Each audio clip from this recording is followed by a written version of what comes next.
परमहंस धर्म निरूपण।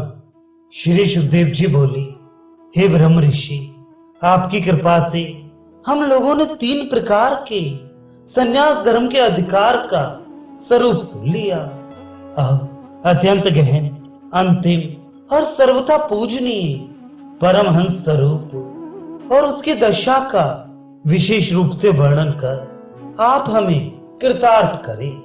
महर्षि याज्ञवल्क्य जी बोले, परमहंस का ब्रह्म के साथ कोई भेद नहीं है। अहम ब्रह्मस्मि, मैं ब्रह्म हूं, इस भाव के अनुभव बिना कोई परमहंस पदवी को नहीं प्राप्त कर सकता। इस दशा में द्वैत भाव का भान ही नहीं रहता। सच्चिदानंद रूप उत्तम अद्वैत स्थिति इसी अंतिम दशा में प्राप्त होती है और तभी वह उत्तम सन्यासी आत्माराम हो जाता है।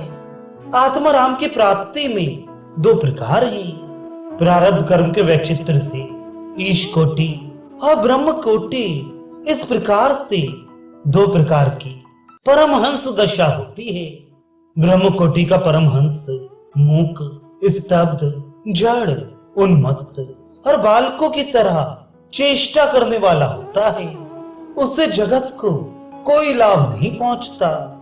ईश कोटि की पराकाष्ठा तक पहुंचा हुआ परमहंस दिन रात जगत जन्म आदि शक्तिशाली भगवान का प्रतिनिधि होकर निष्काम व्रत ग्रहण कर भगवान के कार्यों में लगा रहता है। हे विप्रषि, ऐसे ईश स्वरूप परमहंस की उत्पत्ति जगत के कल्याणार्थ ही हुआ करती है, ऐसा समझना चाहिए।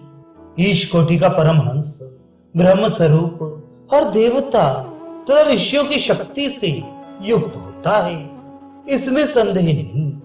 वही संसार का ज्ञान दाता और भय त्राता है। जिसने ज्ञान दंड धारण किया है वही एक दंडी कहने योग्य है। जिसकी आशाएं नहीं छूटी हैं और जो ज्ञान शून्य है वे लकड़ी का दंड धारण कर ले तो निसंदेह घोर महारौरव नरक में जाएगा। महर्षियों के मत में प्रतिष्ठा शुक्री विष्ठा के समान है, अतः उसका त्याग कर सन्यासी को कीट की तरह पर्यटन करना चाहिए। बिना मांगे जो कुछ मिल जाए उसी से भोजन आच्छादन करना चाहिए। उसमें अपनी इच्छा कुछ भी ना करे, न चेत दिगंबर रहकर दूसरों की इच्छा से ही स्नान करे। स्वप्न में भी जो जागृत की भांति विशेष रूप से युक्त हो, इस प्रकार की चेष्टा वाले परमहंस ब्रह्मवादियों में श्रेष्ठ और वरिष्ठ हैं। धूल धूसर शून्यागार में जिसका आश्रय है अथवा वृक्ष के तले जिसका घर है, जिसने प्रिय और अप्रिय को छोड़ दिया है, जो यात्रा प्रसंग में जहां संध्या काल हो जाए वही शयन करता है, अग्नि रहित ग्रह रहित जो कुछ मिल जाए उसी पर निर्वाह करने वाला, दयालु जितेंद्रिय इच्छा रहित ज्ञान यज्ञ परायण, वन में आकर काल की प्रतीक्षा करता हुआ जो विचरण करता है, वह मुनि ब्रह्मत्व को प्राप्त करता है। मान रहित, अहंकार रहित, द्वंद्व रहित, संशय रहित होकर जो न क्रोध करता है, न द्वेष करता है और न झूठ बोलता है, पुण्य ग्रहों में संचार करने वाला, प्राणी मात्र की हिंसा न करने वाला और जो यथा समय भिक्षा करने वाला है, वह ब्रह्मत्व को प्राप्त करता है। वानप्रस्थ और ग्रस्तों से संसर्ग ना करे, अज्ञात चर्या की इच्छा करे, हर्ष के अधीन ना हो, असत शास्त्रों में रुचि ना करे, जीविका से निर्वाह ना करे, अतिवाद और तर्क का त्याग करे, किसी का पक्ष ग्रहण ना करे, शिष्यों का दल ना बांधे, बहुत से ग्रंथों का अभ्यास ना करे, व्याख्या के पीछे ना पड़े, किसी बात का आरंभ ना करे, अव्यक्त लिंग और अव्यक्त प्रयोजन होकर वह मुनि उन्मत्त बालक की भांति रहे। ज्ञानी होकर भी मनुष्यों की दृष्टि से मूक भाव प्रकट करे, कुछ ना करे, कुछ ना कहे, साधु असाधु का विचार ना करे और आत्मा राम होकर उपर्युक्त वृत्ति से वह मुनि जड़ की भांति विचरण करे। अकेला, संग रहित, संयत इंद्रिय, अपने आप में क्रीड़ा करने वाला, आत्मरति करने वाला, समदर्शी और आत्मवान परमहंस इस पृथ्वी पर संचार करे। पंडित होकर बालक की भांति क्रीड़ा करे, चतुर होकर जड़ की भांति आचरण करे, विद्वान होकर उन्मत्त की भांति बोले, वेदज्ञ होकर भी पशुवत आचरण करे।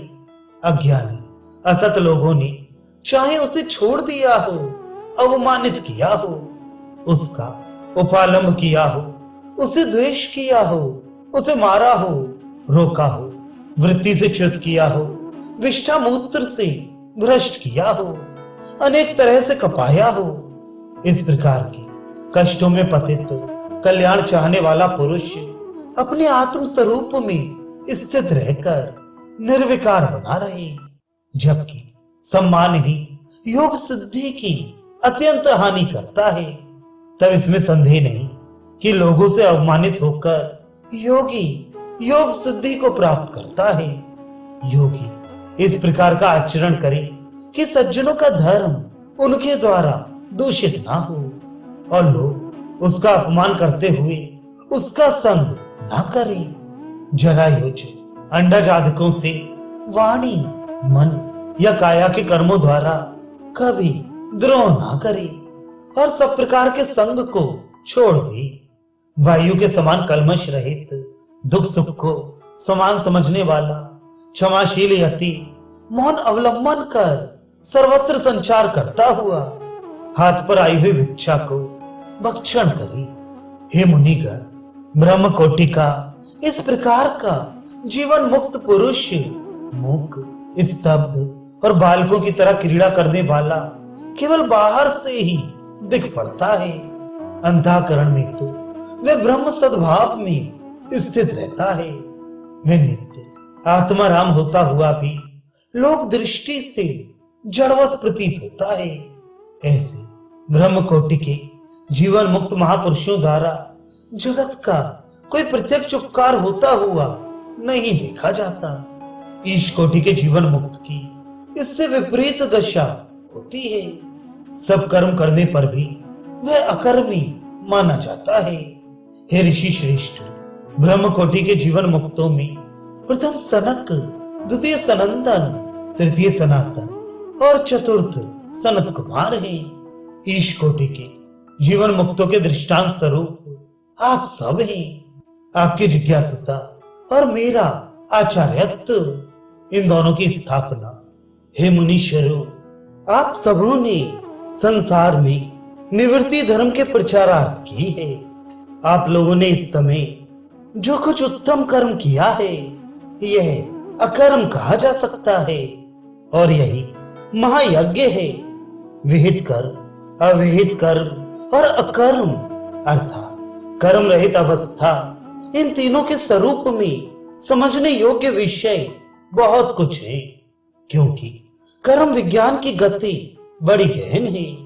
कर्म में जो अकर्म देखता है और अकर्म में जो कर्म देखता है, अर्थात बहिरेंद्रियों से कर्म होते रहने पर भी जो व्यक्ति कामना रहित अवस्था में कर्म का ना होना समझता है और बलपूर्वक इंद्रियों को रोककर कर्म रहित होने पर भी मन में वासना रहने के कारण जो व्यक्ति कर्म का होना समझते हैं, ऐसे महापुरुष मनुष्यों में बुद्धिमान हैं, ब्रह्म में युक्त हैं और कर्म ना करके भी कर्म करने वाले हैं, जिसके सभी काम वासना के संकल्प से रहित होते हैं और जिसके कर्म ज्ञानाग्नि से दग्ध हो चुके हैं, उसे विद्वान लोग पंडित कहते हैं। कर्म के फल से असंग, नित्य तृप्त, निराश्रय पुरुष कर्म फल का त्याग कर यदि कर्म करने में प्रवृत्त भी हो तो वह कुछ नहीं करता, अर्थात उसे कर्म दोष नहीं है। यह अपना, यह पराया, ऐसी गणना छोटे चित्त के लोग करते हैं। जो उदार चेता है उनका सारा संसार ही कुटुंब है। समस्त मनुष्य जाति की गुरु आर्य जाति है। आर्य जाति के गुरु ब्राह्मण और ब्राह्मणों के गुरु सन्यासी हैं। ब्राह्मणों में तपोवृद्ध श्रेष्ठ कहे गए हैं। तपोवृद्धों में ज्ञान वृद्ध श्रेष्ठ और ज्ञान वृद्धों में तत्वदर्शी श्रेष्ठ है।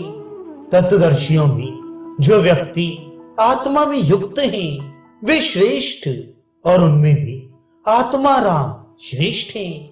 सन्यासियों में कुटीचक, बहुधक, हंस और परमहंस क्रमशः श्रेष्ठ हैं। इन सबों का आत्मा राम हो जाना ही अंतिम लक्ष्य है।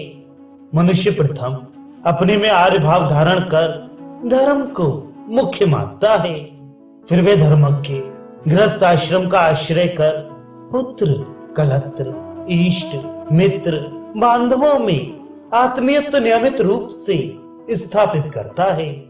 तत्पश्चात देशवासियों में और फिर सारे संसार में आत्मीयत्व स्थापन कर अंत में वे जगत के हित में परायण तत्ववेत्ता ज्ञानी पुरुष वस्तुता को ही कुटुंब मानने लगता है। यही परमहंस की श्रेष्ठ गति कही जाती है। यही ज्ञानियों की जीवन मुक्त दशा कही गई है। घोर संसार सागर में निमज्जन और उन्मज्जन करने वाले संसारी जीवों के लिए परमाश्रय स्थान शांत ब्रह्मवेत्ता संत संसार सागर से पार होने के लिए दृढ़ नौका के समान है। सूर्य बहिर्वस्तुओं को प्रकाश करते हैं, परंतु अंतर जगत के दिखाने के लिए महात्मा लोग एकमात्र आश्रय स्थान है। संत देवता है, संत बांधव है और संत ब्रह्म स्वरूप है। वे भविष्यत की अपेक्षा नहीं रखते, वर्तमान में नहीं ठहरते, अतीत का स्मरण नहीं करते और ऐसे होते हुए सब कुछ किया करते हैं। अंतःकरण में वे सर्व त्यागी और इच्छा रहित होते हैं। बाहर से कार्य करते हुए सर्वत्र वे संभाव रखते हैं। बाहर स्वाभाविक रूप से सब प्रकार की इच्छा करने वाले अनायास प्राप्त कर्म में तत्पर और अपने प्रारब्ध अनुसार प्रभापतित रूप से प्राप्त अनुकूल कर्मों में तत्पर रहने वाले होते हैं। और इस प्रकार से समग्र सुखों को भोगने वाले के समान और सभी आशाओं में स्थिर रहने वाले के सदृश प्रतीत होते हुए कर्तव्य का विवरण छोड़कर वे सभी कर्म करते हैं।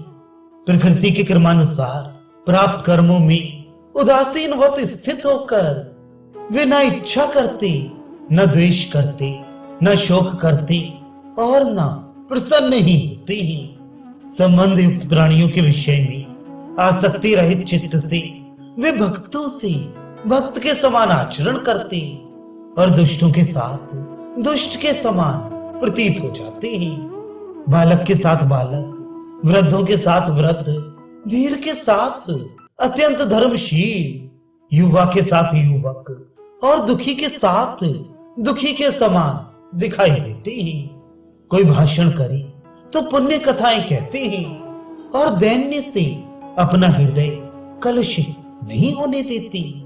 धीर बुद्धि, आनंदमय, चतुर, पावन चरित्र, प्राज्ञ, प्रसन्न, मधुर, अपनी प्रतिभा के उदय के समय पूर्ण, खेद और दुर्गति से रहित, सबके प्रिय बंधु, उदार चरित्र और उदाराकार, संभाववान, सौम्य, सुख के सागर, स्निग्ध, शीतल स्पर्शवान और षोडश कला में पूर्ण चंद्रमा के समान प्रकाशमान होते हैं। उन्हें ना तो सुकृत से प्रयोजन है, न भोग से, न कर्मों से, न दुष्कृतों से, न भोगों के त्याग से, न बांधवों से, न कार्य कारणों के आरंभों से, न उनकी निष्कृति से, न बंध से, न मोक्ष से, न पाताल से, न स्वर्ग से ही प्रयोजन है।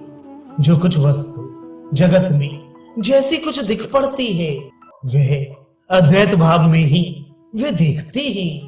तब बंध मोक्ष से उनका मन क्षुद्रता को प्राप्त नहीं होता, क्योंकि ज्ञानाग्नि से उनके संदेह जाल जल जाते हैं। उनका निर्मल चित्त रूपी पक्षी निशंक भाव से उड़ता है। देश काल क्रिया के क्रम से कार्यों में लगे रहने पर भी वे उन कार्यों के सुख दुखों से लम मात्र संबंध युक्त नहीं होते। बाहरी स्वाभाविक सभी काम करते रहने पर भी अंतःकरण में वासना न रहने से उनकी सत्ता का किसी विषय से न संयोग ही रहता है और न उनके चित्त में किसी फल की ही आकांक्षा रहती है। न वे दुख दशा की उपेक्षा करते हैं, न सुख दशाओं की अपेक्षा ही रखते हैं। कार्य का उदय होने पर वे प्रसन्न नहीं होते और बिगड़ने पर खेद नहीं करते, क्योंकि जिनका आमूल मन ही नष्ट हो गया है, फिर संकल्प की क्या कथा है। अग्नि में जले हुए तिल में फिर तेल कैसे निकलेगा। वे जगत के व्यवहारों को न छोड़ते हैं, न उनकी इच्छा ही करते हैं। इस प्रकार के पारावार वेत्ता योगी सब कुछ आचरण करते हैं। शून्य में रहने से उन्हें न खेद होता है और न देवताओं के उद्यान में ही उनकी प्रीत है। जीवन मुक्त चित्त वाले मुनि संसार में संचार करने पर भी महान सूर्य नारायण की तरह नियति का उल्लंघन नहीं करते। आदि मध्य और अंत में विरस होकर जगत की गति को देख वे हंसते हैं।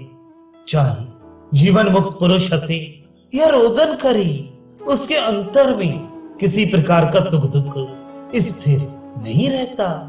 तत्वदर्शी लोग वीतराग होकर अनुरक्त की तरह, अक्रोध होकर क्रोध युक्त की तरह, मोह रहित होकर मोहित की तरह दिख पड़ते हैं। जैसे आकाश के अंकुर असंभव होते हैं, वैसे यह सब है।